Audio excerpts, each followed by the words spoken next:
Right, we're gonna bring a Thermaltake, all right, and this is a 700 watt smart RGB lighting. Now there is a power button here and the RGB lighting control. If you don't want RGB lighting, you can always turn it off. Now Thermaltake has been in the business for quite a while, and this one is all tether in, but unfortunately this is not ready for the 12 volt connection. For the 16 pin connection, you're gonna have to modify and get your extenders, right? If you're gonna ever buy, this is a cheap solution that you can always buy, but it's limited. All right, 700 watts, everything that RTX, for example, the 50s, you can do 50s, but the 60 is recommended 600.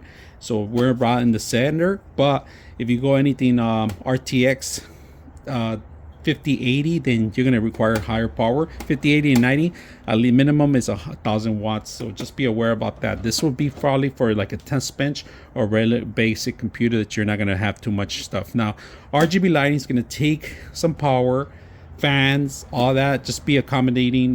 Make sure if you're going to get a video card that you're accommodating the video card along with the motherboard and other accessories too when you get some like this.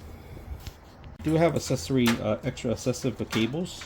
So in fact, the accessive cables that you have, you can always move them anywhere, but we're still going to use this one. This is actually for the PCIe card that we're going to set this up too. So let's go ahead and start finishing up, and then we're going to turn it around now that we set up the actual power for this, and let's set up the motherboard and the CPU.